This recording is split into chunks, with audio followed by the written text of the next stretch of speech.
So this was so simple because number one, I got lied about in 2015, like quite badly. There's some abo made up a bullshit story. And I turned to my mother and said, look, that's not true. And it started like in October 2015. I was like, this is ridiculous. I've just come back from the US holding a green card to America. I came back in the start of 2015 to finalise my return to work at Stark. I was mugged after work November 3rd, 2007 and put on a return to work to 2017, to maintain health injuries.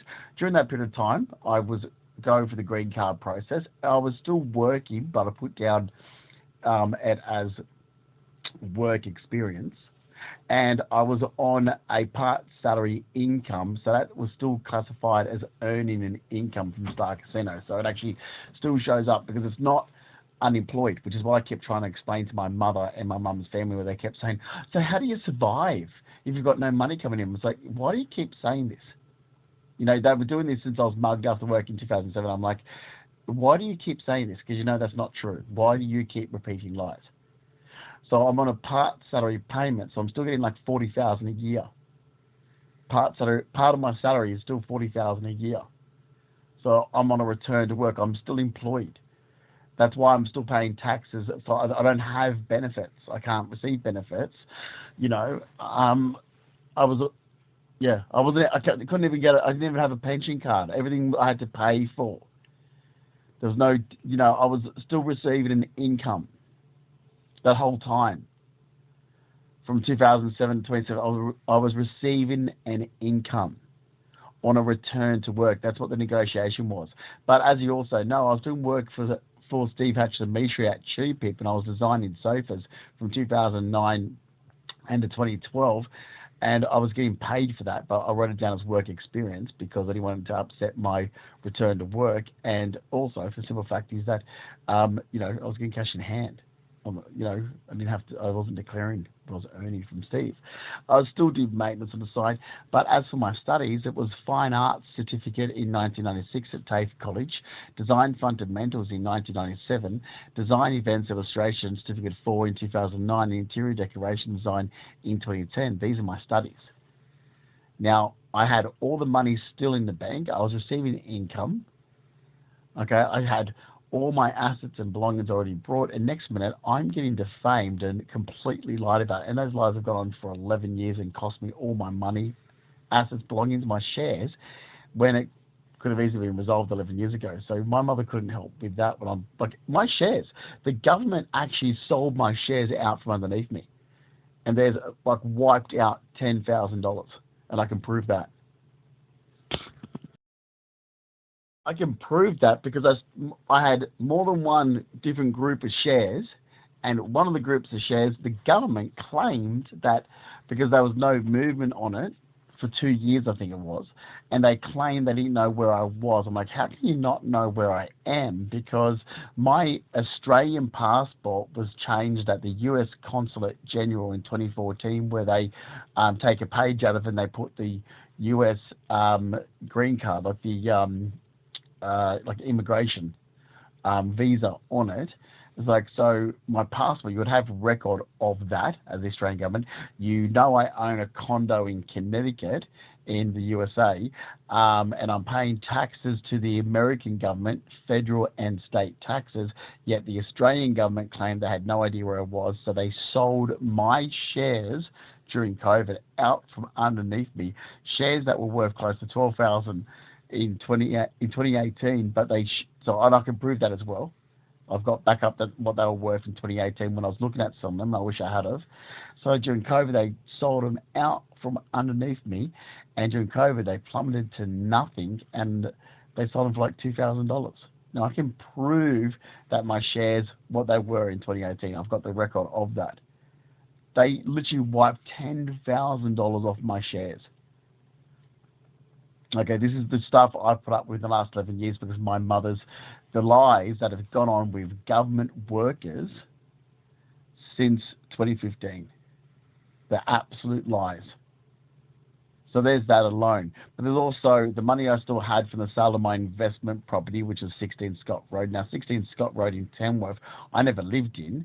I bought a property to rent out and make money from. So the rent covered the mortgage, and that property was just an extra income sitting there. I sold that, and I made a good little profit from it. I sold it for 189,000, and I had a very small mortgage to pay out, like nothing, basically. When I sold it in 2008, the money from that sat in the bank.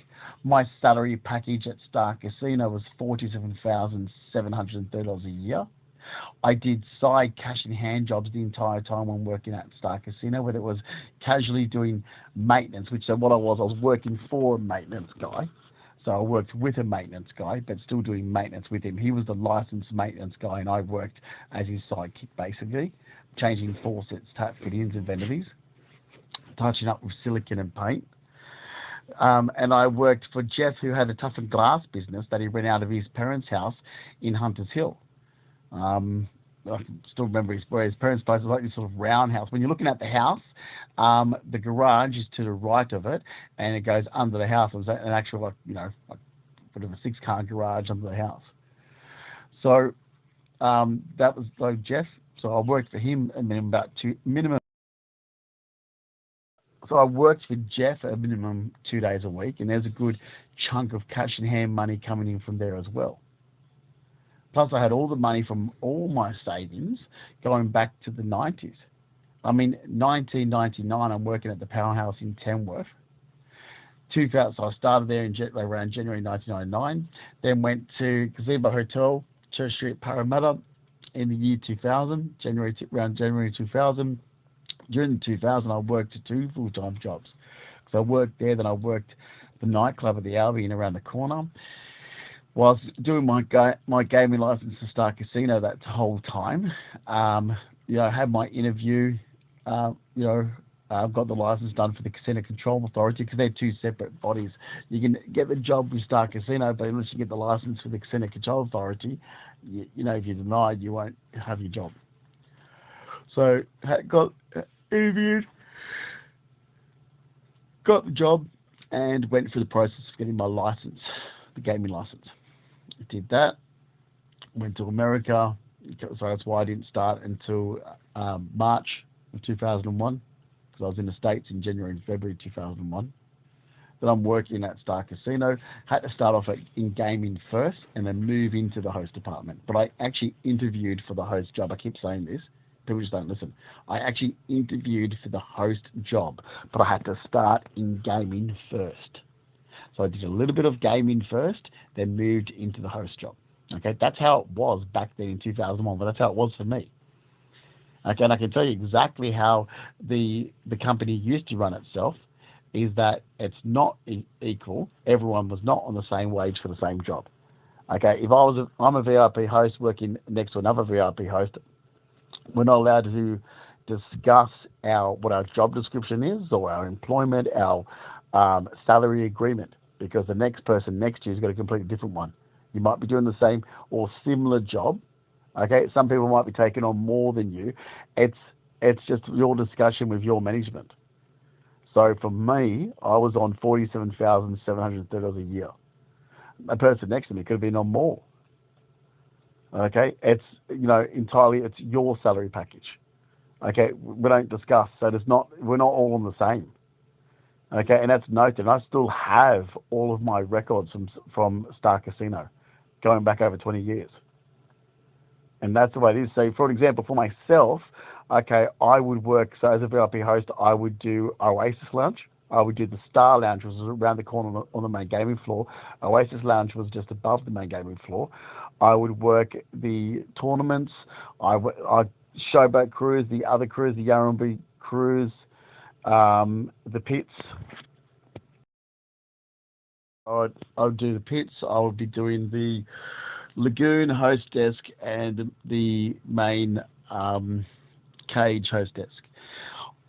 Now, I had to cover breaks in reception of the Endeavour Room, but I'm not an Endeavour Room host, so I wouldn't do the Endeavour Room. I'm a VIP host, so I do all the main gaming floor VIP.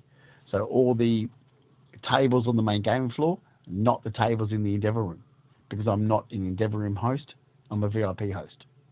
However, if they needed staff to cover reception of the Endeavour room, which meant someone's gone on a break and people have to recover reception, because the reception was very similar to the reception of Star Lounge, which meant you're just giving someone entry, so they're coming in, then you would have to cover breaks. So I actually had to cover breaks in the reception of the Endeavour room. Because it is, but still only a VIP host, not an Endeavour room host. But my salary package is still $47,730 a year. Now I saved most of my salary. I worked 7 days a week basically.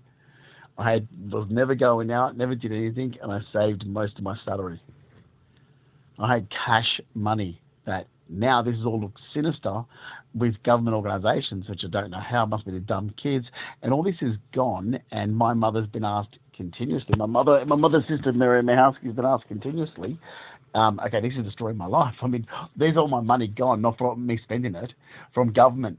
I'm literally getting all these organisations destroy my life for 11 years, and there's all the money that I've actually saved and worked hard for my jobs. And you've been asked several times to help with a solicitor. This is big. And you're not going to do that? Then there's something really wrong with you. I mean, we're talking about everything. My entire salary I've saved, whether it's cash in hand jobs, whether it's Star Casino, whether it's the Xerva Hotel, whether it's the cash in hand job from the Albion Hotel around the corner, whether it's the Powerhouse Hotel, whether it's savings from my entire life, whether it's little cash in hand jobs I did when I was growing up, because in the 90s, everything was cash in hand. I mean, this younger generation has no idea what it's like to be handed your pay packet in an envelope. I do, because right up until 2001, my pay was given to me in an envelope. It was my responsibility to pay my own tax and my own super. Okay, it was a cash in hand. Okay, that's how things used to run. Okay, you were actually handed money. The younger generation, this is why I can't deal with them. They don't know what you're talking about. Anyone that's younger than, anyone that's younger than 46 or 47 have no idea. I'm going to say they have no idea what it's like to actually just receive your wage as cash, as payment in an envelope.